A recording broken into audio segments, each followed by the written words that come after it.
Hello friend, आज के class में आप सभी का स्वागत है। यदि आप हमारे चैनल को सब्सक्राइब नहीं किए हैं तो सब्सक्राइब जरूर कर लें, क्योंकि जितने भी हमारे लेटेस्ट वीडियो हैं वो आपको आसानी से मिल सके। आज के क्लास में हमें पढ़ना है क्लासिफिकेशन ऑफ डीसी जनरेटर, यानी डीसी जनरेटर का वर्गीकरण। तो डीसी जनरेटर का वर्गीकरण हम लोग दो आधार को लेकर करते हैं। तो जो हमारा पहला आधार है, जो हमारा पहला बेस है, वह है प्राइम मूवर, और जो हमारा दूसरा बेस है वह है एक्साइटेशन यानी कि उत्तेजना। तो पहला जो हमारा डीसी जनरेटर का प्रकार होगा वह होगा on the basis of prime mover, यानी कि प्राइम मूवर के आधार पर। और जो दूसरा हमारा प्रकार होगा on the basis of excitation, यानी कि हमारा जनरेटर का प्रकार एक्साइटेशन यानी कि उत्तेजना के आधार पर। उत्तेजना एक वर्ड है जो कई जगह पर हम लोग लगाते हैं और हर जगह पर इसका अर्थ कुछ अलग हो जाता है। क्या हो जाता है? इसका अर्थ कुछ अलग हो जाता है। तो हम लोग इस उत्तेजना का उपयोग कहाँ कर रहे हैं? तो डीसी जनरेटर में कर रहे हैं। तो डीसी जनरेटर में उत्तेजना का अर्थ क्या होता है? तो जो हमारे जनरेटर हैं, इस जनरेटर में मेन भूमिका होती है मैग्नेटिक फ्लक्स की। किसकी होती है? मैग्नेटिक फ्लक्स की। तो हमारा जो जनरेटर है, उस जनरेटर के अंदर मैग्नेटिक फ्लक्स उत्पन्न करने के लिए हम लोग फील्ड पोल यानी कि विद्युत चुंबक का उपयोग करते हैं। जो हमारा जनरेटर है, उस जनरेटर के अंदर मैग्नेटिक फ्लक्स को उत्पन्न करने के लिए हम लोग विद्युत चुंबक का क्या करते हैं? उपयोग करते हैं। जिस विद्युत चुंबक को हम लोग फील्ड पोल के नाम से भी क्या करते हैं? जानते हैं। तो हमारा जो जनरेटर का प्रकार है वह किसके आधार पर है? तो जनरेटर के अंदर जो मैग्नेटिक फ्लक्स है, उस मैग्नेटिक फ्लक्स को उत्पन्न करने के लिए जो हम लोग फील्ड पोल लगाते हैं, और उस फील्ड पोल को उत्तेजित करने के लिए, उस फील्ड पोल को एक्साइट करने के लिए जो हम लोग डीसी सपोर्ट देते हैं, जो हम लोग डीसी सप्लाई देते हैं, उसके आधार पर हमें क्या करना है? जनरेटर के बारे में पढ़ना है। तो हमारा जो पहला प्रकार है इसे हम लोग कहते हैं सेपरेटली एक्साइटेड जनरेटर। जो हमारा दूसरा है उसे हम लोग कहते हैं सेल्फ एक्साइटेड जनरेटर। हमारा सेल्फ एक्साइटेड जनरेटर दो प्रकार का होता है। एक नंबर में दिया गया है परमामैग्नेटिक जनरेटर, और जो हमारा 2 नंबर में दिया गया है इसे हम लोग कहते हैं इलेक्ट्रोमैग्नेटिक जनरेटर। हमारा इलेक्ट्रोमैग्नेटिक जनरेटर 3 प्रकार का होता है: सीरीज जनरेटर, शंट जनरेटर और कंपाउंड जनरेटर। यहां तक बात समझ में आ गई? इसे टॉपिक को आप लोग नोट कर लीजिए।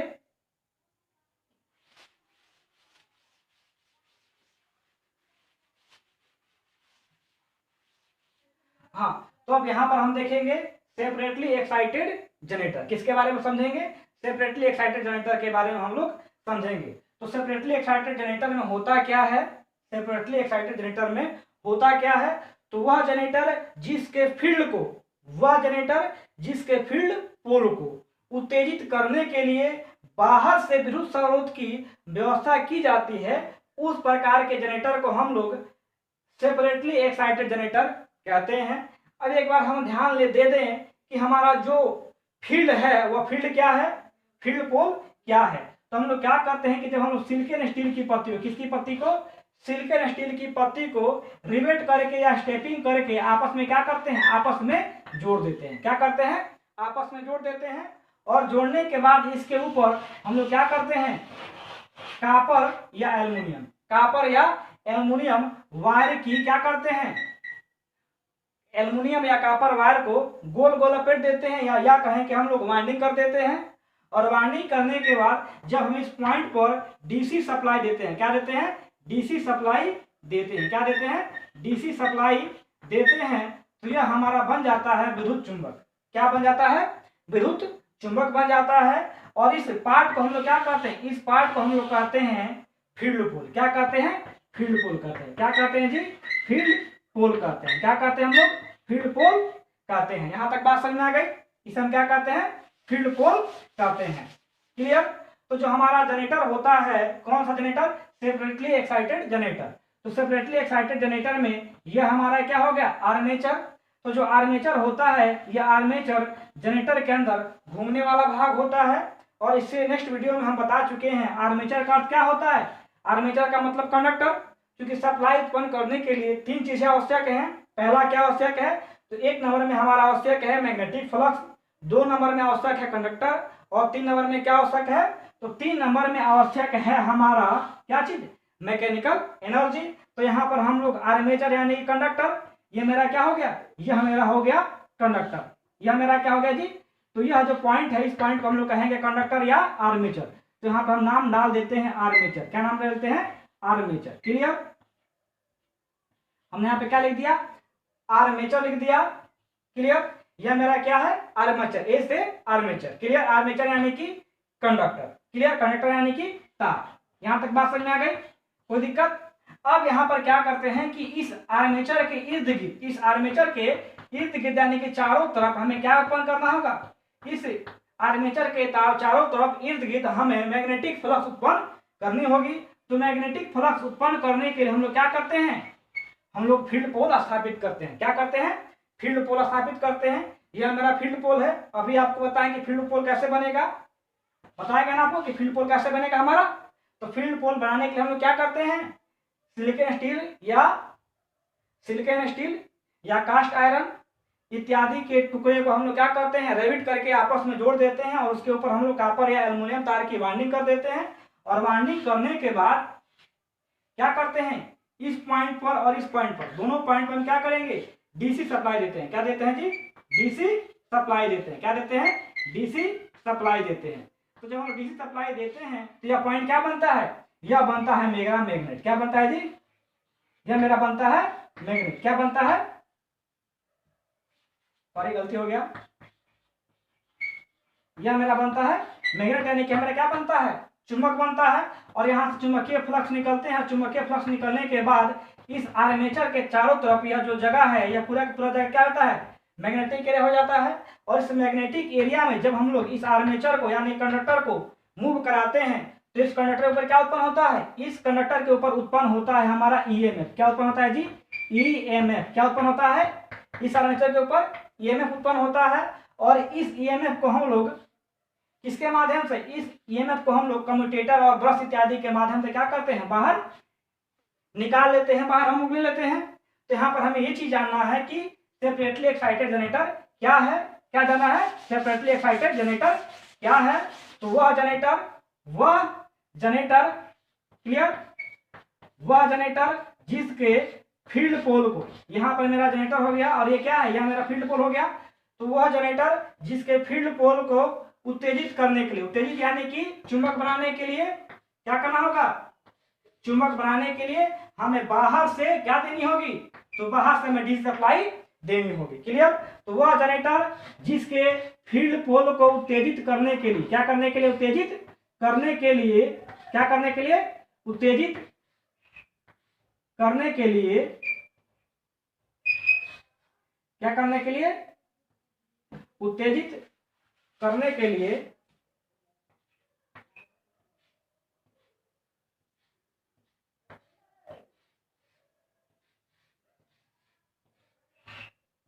अब देखिए ये मेरा क्या हो गया, यह मेरा हो गया आर्मेचर, यह मेरा हो गया फील्ड। क्लियर, तो आर्मेचर यहाँ पर है, मेरा फील्ड यहाँ पर है। तो इस फील्ड में जो हमें सप्लाई देनी है वो सप्लाई क्या की है, वह सप्लाई हमारे जनरेटर के बाहर हमने व्यवस्था कर दी है। क्लियर, तो इस प्रकार के जनरेटर को हम लोग क्या कहेंगे, इस प्रकार के जनरेटर को हम सेपरेटली एक्साइटेड जनरेटर कहते हैं। वह जनरेटर जिसके फील्ड पोल को उत्तेजित करने के लिए बाहर से सप्लाई की व्यवस्था की जाती है, उस प्रकार के जनरेटर को हम लोग सेपरेटली एक्साइटेड जनरेटर कहते हैं। क्लियर, अब बात कर लेते हैं सेल्फ एक्साइटेड जनरेटर। तो वह जनरेटर जिसके फील्ड पोल को उत्तेजित करने के लिए सप्लाई की व्यवस्था उसके अंदर ही कर दी जाती है, तो उस प्रकार के जनरेटर को हम लोग सेपरेटली एक्साइटेड जनरेटर कहते हैं। जैसे यह मेरा आर्मेचर हो गया। क्लियर, दिख रहा है जी, क्या हो गया, मेरा आर्मेचर हो गया। और आर्मेचर के साथ में मेरा क्या जुड़ा है, तो आर्मेचर के साथ में मेरा जुड़ गया है फील्ड पोल। और यहाँ पर क्या निकल गया, यह जो पॉइंट है, यह पॉइंट सप्लाई के लिए बाहर निकल गया। तो उस प्रकार के जनरेटर को हम लोग कहेंगे सेल्फ एक्साइटेड जनरेटर। वह जनरेटर जिसके फील्ड पोल को उत्तेजित करने के लिए सप्लाई की व्यवस्था इसके अंदर ही कर दी जाती है, तो उस प्रकार के जनरेटर को हम लोग क्या कहते हैं, सेल्फ एक्साइटेड जनरेटर कहते हैं। अब यहाँ पर हमें समझना होगा कि इस जनरेटर के अंदर किस प्रकार से हम लोग व्यवस्था करते हैं कि यह जो मेरा फील्ड पोल है वह सेल्फ उत्तेजित हो जाता है। क्लियर, तो यह टॉपिक जानने के लिए सबसे पहले हमको जानना होगा किसके बारे में, तो अवशेष चुंबक के बारे में। किसके बारे में जानना होगा, अवशेष चुंबक। तो अवशेष चुंबक को हम लोग रेसिडुअल मैग्नेट के नाम से जानते हैं। किसके नाम से जानते हैं, रेसिडुअल मैग्नेट के नाम से जानते हैं। तो जब हम लोग फील्ड पोल तैयार करते हैं तो फील्ड पोल तैयार करने के लिए हम लोग क्या करते हैं, तो लोहा एक लेते हैं। मान लीजिए हमने क्या ले लिया, हमने एक लोहा ले लिया। क्लियर। अब इस लोहे के ऊपर हमने क्या किया, कॉपर वायर की वाइंडिंग कर दी, कॉपर वायर की वाइंडिंग कर दी। और कॉपर वायर की वाइंडिंग करने के बाद इसे हमने एक बैटरी के साथ, किसके साथ, बैटरी के साथ, वह बैटरी 12 वोल्ट की हो सकती है, 24 वोल्ट की हो सकती है। तो हमने क्या किया, इस विद्युत चुंबक को हमने यानी कि इस फील्ड को हमने एक बैटरी के साथ जोड़ दिया। और जोड़ने के बाद इसे हम 2 घंटे के लिए या 4 घंटे के लिए छोड़ देते हैं। तो जब तक हमारा यह फील्ड पोल बैटरी के साथ जुड़ा होगा तब तक यह क्या होगा, जब तक यह फील्ड पोल सप्लाई के साथ अटैच होगा उस वक्त तक यह क्या होगा, चुंबक होगा। क्या होगा जी, यह क्या होगा, चुंबक होगा। चुंबक यानी कि मैग्नेट, यानी कि जब तक इस फील्ड पोल में सप्लाई होगी उस समय तक यह क्या होगा, उस समय तक यह मैग्नेट होगा। जैसे ही यहां से हम, जैसे इस पॉइंट से हम क्या करेंगे, जैसे ही इस पॉइंट से हम लोग सप्लाई को हटाएंगे यानी कि बैटरी को हटाएंगे, इसके अंदर से चुंबक का गुण क्या हो जाएगा, चुंबक का गुण खत्म हो जाएगा। बट इसके अंदर थोड़ी बहुत चुंबक की मात्रा बच जाएगी, जिस मात्रा को हम लोग कहते हैं अवशेष चुंबक। क्या कहते हैं, अवशेष चुंबक कहते हैं। क्लियर, बात समझ में आई कि नहीं, अवशेष चुंबक का मतलब आ गई। अब देखिए फिर से एक बार समझ लीजिए, अवशेष चुंबक, हम लोग कोई विद्युत चुंबक बनाते हैं। विद्युत चुंबक कैसे बनाएंगे, तो किसी लोहे के ऊपर हम लोग कॉपर या एल्युमिनियम वायर को लपेट देते हैं और लपेटने के बाद उसके जो टर्मिनल बढ़ते हैं उन दोनों टर्मिनलों को हम लोग एक बैटरी के माध्यम से जोड़ देते हैं। जोड़ते ही सप्लाई बैटरी के माध्यम से उस चुंबक में जाती, उस पार्ट्स में जाती है। और जैसे उस पार्ट्स में जाती है वह पार्ट्स क्या बन जाता है, वह पार्ट्स हमारा चुंबक बन जाता है। जैसे हम लोग बैटरी को हटाते हैं उस पार्ट से तो वह पार्ट क्या जाता है, पार्ट नॉन मैग्नेट हो जाता है। बट उसके अंदर थोड़ी बहुत मैग्नेट की मात्रा बच जाती है, जिसे हम लोग अवशेष चुंबक कहते हैं या रेडियल मैग्नेट कहते हैं। तो हमारा जो सेल्फ एक्साइटेड जनरेटर है, इस सेल्फ एक्साइटेड जनरेटर में अहम भूमिका होती है किसकी, अहम भूमिका होती है हमारे अवशेष चुंबक की। किसकी होती है, अवशेष चुंबक की। तो यहाँ पर हम देख लेते हैं कि यह मेरा जो फील्ड हो गया। क्लियर, इस फील्ड में क्या है, इस फील्ड में मेरा है अवशेष चुंबक। क्या है, अवशेष चुंबक है। और यह मेरा क्या है, आर्मेचर है। क्या है, आर्मेचर है। क्लियर, इस फील्ड पोल में क्या है, तो इस फील्ड पोल में है अवशेष चुंबक और यह बगल में जो मेरा लगा है यह मेरा लगा है आर्मेचर। क्लियर, तो जैसे ही हम इस आर्मेचर को मूव कराते हैं, क्या करते हैं, मूव कराते हैं, तो उसी वक्त इस जनरेटर का में क्या है, अवशेष चुंबक। यानी कि अवशेष चुंबक का मतलब कि इस जनरेटर का जो फील्ड पोल है, इस फील्ड पोल में अवशेष चुंबक है। इसका मतलब ये हुआ कि इस फील्ड पोल में चुंबक है मगर अल्प मात्रा में। क्या है, अल्प मात्रा है। अल्प मात्रा में तो मान लेते हैं कि यहाँ चुंबकीय फ्लक्स निकला मगर बहुत ही कम मात्रा में निकला, बहुत ही कम मात्रा में निकला। जैसे ही मेरा आर्मेचर एक टर्न या दो, हम लोग आर्मेचर को घुमाते हैं, क्या करेंगे, आर्मेचर को घुमाएंगे मैकेनिकल एनर्जी के माध्यम से। तो जैसे ही मेरा आर्मेचर घूमना स्टार्ट करता है, तो मान लेते हैं एक चक्कर लगाया, तो जैसे ही हमारा आर्मेचर एक चक्कर लगाएगा उसी वक्त इसका जो चुंबकीय फ्लक्स है क्या करेगा, हमारे आर्मेचर को काटेगा, तो हमारे आर्मेचर को पड़ेगा। तो हमारे आर्मेचर के ऊपर ईएमएफ उत्पन्न होगी और यह ईएमएफ क्या होगा, यह ईएमएफ फील्ड कहाँ चला जाएगा, यह ईएमएफ चलाएगा हमारे किसके अंदर, फील्ड के ऊपर। फिर से एक बार समझिए, मेरा ये फील्ड पोल है, इस फील्ड पोल से चुंबकीय शक्ति निकल रही है मगर यह चुंबकीय शक्ति अल्प मात्रा में निकल रही है। जैसे ही हमारा आर्मेचर को हम लोग क्या करते हैं, मैकेनिकल एनर्जी से घुमाते हैं, तो हमारा आर्मेचर यानी कि कंडक्टर एक राउंड लगाता है। तो जब एक राउंड लगाएगा तो हमारा कंडक्टर चुंबकीय फ्लक्स को काटेगा मगर कम मात्रा में काटेगा। तो जैसा ही काटेगा इस हमारे आर्मेचर के ऊपर 1 वोल्ट की सप्लाई क्या होगी, उत्पन्न होगी। और यह 1 वोल्ट सप्लाई हमारे इस फील्ड में जाएगा। तो हमारा जो फील्ड है वह पहले की अपेक्षा थोड़ा सा अधिक शक्तिशाली क्या होगा, चुंबक बनेगा। तो यहाँ पर चुंबकीय शक्ति क्या हुई, चुंबकीय शक्ति पहले की अपेक्षा थोड़ी ज्यादा उत्पन्न हो गई। क्लियर, चुंबकीय शक्ति क्या उत्पन्न हो गई, थोड़ी ज्यादा उत्पन्न होगी। जैसे दूसरा चक्कर लगाया तो पहले की अपेक्षा थोड़ा अधिक चुंबकीय शक्ति इसे मिली। तो यहाँ पर 1 वोल्ट के बजाय मान लेते हैं कि 4 वोल्ट सप्लाई उत्पन्न हो गया। अब 4 वोल्ट की सप्लाई इस फील्ड पोल में जाएगी। यह फील्ड पोल पहले की अपेक्षा क्या करेगा, चुंबकीय फ्लक्स उत्पन्न करेगा। उसी तरह करते करते धीरे धीरे या 1 या 2 सेकेंड के अंदर यहाँ पर जो वोल्टेज का वैल्यू होगा कितना हो जाएगा, 220 वोल्ट के समथिंग हो जाएगा। तो 220 वोल्ट सप्लाई इस फील्ड पोल में भी जाएगी और 220 वोल्ट सप्लाई फील्ड पोल के बाहर भी जाएगी। क्लियर, तो इस प्रकार के जनरेटर को हम लोग क्या कहते हैं, सेल्फ एक्साइटेड जनरेटर कहते हैं। क्लियर, अब यह सेल्फ एक्साइटेड जो हमारे जनरेटर होते हैं यह दो प्रकार के होते हैं। एक नंबर में दिया गया है परमानेंट मैग्नेटिक जनरेटर। तो परमानेंट मैग्नेटिक जनरेटर को हम लोग मैग्नेटो जनरेटर या डायनेमो जनरेटर के नाम से जानते हैं। क्लियर। परमानेंट मैग्नेटो जनरेटर में जो हमारा फील्ड पोल होता है वह फील्ड पोल एक अस्थायी चुंबक होता है। क्या होता है? अस्थायी चुंबक होता है। यानी कि परमानेंट मैग्नेट जनरेटर में हम लोग टेम्पोररी मैग्नेट या विद्युत चुंबक नहीं लगाते हैं। क्या लगाते हैं? परमानेंट मैग्नेटो जनरेटर लगाते हैं। Clear. Permanent magneto generator permanent magnet लगाते हैं। इस प्रकार के जनरेटर को हम लोग डायनेमो कहते हैं और डायनेमो का उपयोग हम लोग साइकिल में, मोटरसाइकिल में और मैगर इत्यादि में करते हैं। क्लियर। बात समझ में आई कि नहीं आई? अब तो ये मेरा हो गया सेल्फ एक्साइटेड जनरेटर। एक नंबर में कौन सा है? Permanent magnet. और जो मेरा 2 नंबर में है उसे हम लोग कहते हैं इलेक्ट्रोमैग्नेट जनरेटर। क्या कहते हैं? इलेक्ट्रोमैग्नेट जनरेटर या विद्युत चुंबक जनरेटर। क्लियर।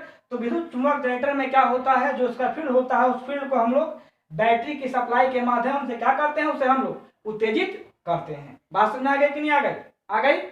विद्युत चुंबक तो वह चुंबक जिसके फील्ड पोल को हम लोग विद्युत सप्लाई के माध्यम से उत्तेजित करते हैं, उस प्रकार के जनरेटर को हम लोग विद्युत चुंबकीय जनरेटर या इलेक्ट्रोमैग्नेटिक जनरेटर कहते हैं। हमारे इलेक्ट्रोमैग्नेटिक जनरेटर 3 प्रकार के होते हैं। अभी बताया गया किसके बारे में? Series field generator, series field या जनरेटर, या कहें कि सीरीज जनरेटर। क्या कहेंगे हम लोग? सीरीज जनरेटर कहेंगे। क्या कहेंगे? सीरीज जनरेटर कहेंगे। क्लियर। तो जो हमारी सीरीज जनरेटर होती है, यह सीरीज जनरेटर का जो फील्ड पोल होता है वह फील्ड पोल मोटे तार का और कम टर्नों का बनाया जाता है। सीरीज जनरेटर का फील्ड पोल मोटे तार और कम टर्नों का बनाया जाता है और इस फील्ड पोल को आर्मेचर के श्रेणी क्रम में जोड़ा जाता है। यह मेरा आर्मेचर हो गया। क्लियर। क्या हो गया? आर्मेचर। और इस आर्मेचर के साथ में हमने क्या लगा दिया? हमने फील्ड पोल लगा दिया। यह फील्ड पोल किसका है? यह फील्ड पोल मोटे तार का है और कम टर्न का है। बात समझ में आई कि नहीं आई? आ गई। तो इस प्रकार के जनरेटर को हम लोग सीरीज जनरेटर कहते हैं। अब ध्यान दीजिएगा सीरीज जनरेटर में क्या क्या इसकी विशेषताएं हैं। तो सीरीज जनरेटर को कभी भी बिना लोड पर, सीरीज जनरेटर को कभी भी बिना लोड पर स्टार्ट नहीं करना चाहिए, क्योंकि हम बिना लोड पर जब स्टार्ट करेंगे तो हमारे जनरेटर के जो आर्मेचर में जो सप्लाई जो स्टार्टिंग में जो उत्पन्न होगी वह सप्लाई क्या होगी? इस फील्ड में नहीं जा पाएगी। जब इस फील्ड में सप्लाई नहीं जा पाएगी तो यह मेरा फील्ड ठीक रूप से उत्तेजित नहीं होगा और जो मेरा जनरेटर है, जनरेटर का जो वोल्टेज होगा उस वोल्टेज का वैल्यू जो होगा वो सही नहीं होगा। इसलिए सीरीज जनरेटर को सदैव किस पे जोड़ना चाहिए? तो सीरीज जनरेटर को हमेशा सदैव हम लोग को लोड के साथ ही क्या करना चाहिए? लोड के साथ ही हमें स्टार्ट करना चाहिए। बात समझ में आई कि नहीं आई? कोई दिक्कत? दूसरा चीज, इस सीरीज जनरेटर पर हमेशा जो हमारा लोड होता है वह लोड क्या होना चाहिए? सीरीज जनरेटर पर जो हमारा लोड है वह लोड हमारा कांस्टेंट यानी कि नियत होना चाहिए। क्यों? क्योंकि लोड का वैल्यू जब बढ़ेगा और घटेगा तो बढ़ने और घटने के फलस्वरूप क्या होगा? टर्मिनल वोल्टेज भी यहाँ पर घटेगा और बढ़ेगा। बात समझ में है कि नहीं? टर्मिनल वोल्टेज क्या होगा? घटेगा या बढ़ेगा। मान लेते हैं कि यहाँ पर मेरे पास कोई लोड लगा है, वह लोड 5 एम्पियर का है।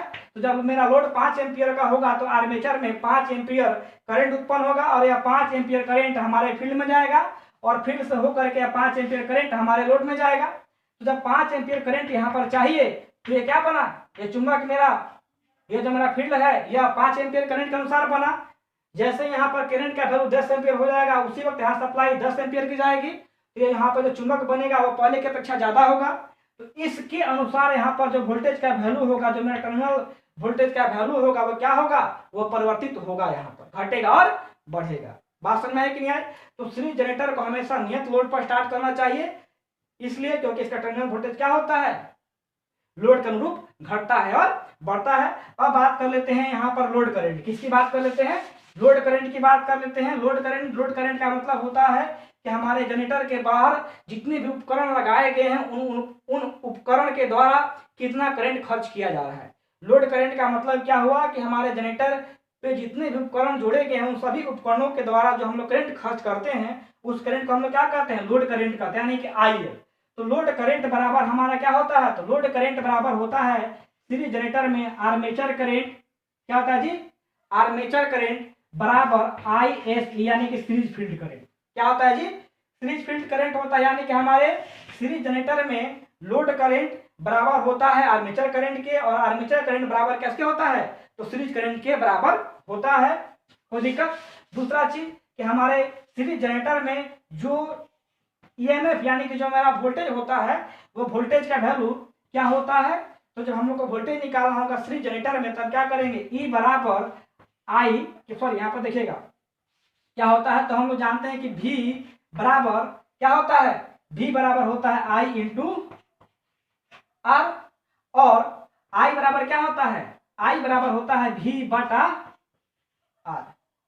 क्या होता है, I बराबर V बटा आर। तो हमें जब I का वैल्यू निकालना होगा तो हमें क्या लिखेंगे, I is equal to V का मतलब क्या हो गया, E V, यानी कि I बराबर V बटा आर। यहाँ पे आर के वैल्यू में क्या आएगा, आर एल का मतलब हो गया मेरे जनरेटर के बाहर जितने लोड लगे हैं उन लोडों का जितना रेजिस्टेंस होगा उसे हम क्या कहेंगे, आर एल कहेंगे। उसके बाद फिर आर ए यानी जो हमारा जनरेटर का आर्मेचर है उसका प्रतिरोध क्या है, प्लस आर एस ई, यानी कि जो हमारे जनरेटर के अंदर सीरीज फील्ड लगाया गया है उस सीरीज फील्ड का प्रतिरोध क्या है। यहाँ पर फिगर में देख लीजिए, यह मेरा आर्मेचर हो गया, इस आर्मेचर के साथ यहाँ पर फील्ड लगा है, क्लियर, बात समझ आ रही है। और यहाँ पर कोई हमारा लोड लगाया गया है, क्या लगाया गया जी, हमारा यहाँ पर लोड लगाया गया है, यहाँ पर क्या लगाया गया है, यहाँ पर हमारा लोड लगाया गया है, लोड, यह क्या है मेरा लोड है। तो लोड का यानी कि आर एल का मतलब यहाँ पर जो लोड लगा है इस लोड का प्रतिरोध क्या है, आर यानी कि आर्मेचर का प्रतिरोध क्या है, और आर ए सी यानी कि सीरीज फील्ड का प्रतिरोध क्या है। कोई दिक्कत। तो हमारे सीरीज जनरेटर में आई यानी कि टोटल लोड का हमको टोटल करंट का वैल्यू हमको निकालना होगा, तो हम क्या लिखेंगे, सॉरी टोटल करंट का वैल्यू निकालना होगा तो टोटल वोल्टेज बटा R L plus R A plus R S E के माध्यम से क्या करेंगे, हम निकालेंगे। कोई दिक्कत। अब देखिए यह तो मेरा सीरीज जनरेटर हो गया। फिर से एक बार भाई सीरीज जनरेटर के बारे में, तो वह जनरेटर जिसका फील्ड वाइंडिंग मोटे तार और कम टर्न का बनाया जाता है और आर्मेचर के श्रेणी क्रम में जोड़ा जाता है, उस प्रकार के जनरेटर को हम लोग सीरीज जनरेटर कहते हैं। सीरीज जनरेटर को विदाउट लोड पर स्टार्ट नहीं करना चाहिए, और सीरीज जनरेटर पर जो हमारा लोड होता है वह लोड क्या होना चाहिए, कांस्टेंट होना चाहिए। और हमारा जो सीरीज जनरेटर का टर्मिनल वोल्टेज होता है, लोड के बढ़ने और घटने का रूप टर्मिनल वोल्टेज का वैल्यू क्या होता है, बढ़ता है और घटता है। कोई दिक्कत। इसके बाद सीरीज जनरेटर का उपयोग हम लोग विद्युत पारेषण लाइन में बूस्टर के रूप में करते हैं। कोई दिक्कत।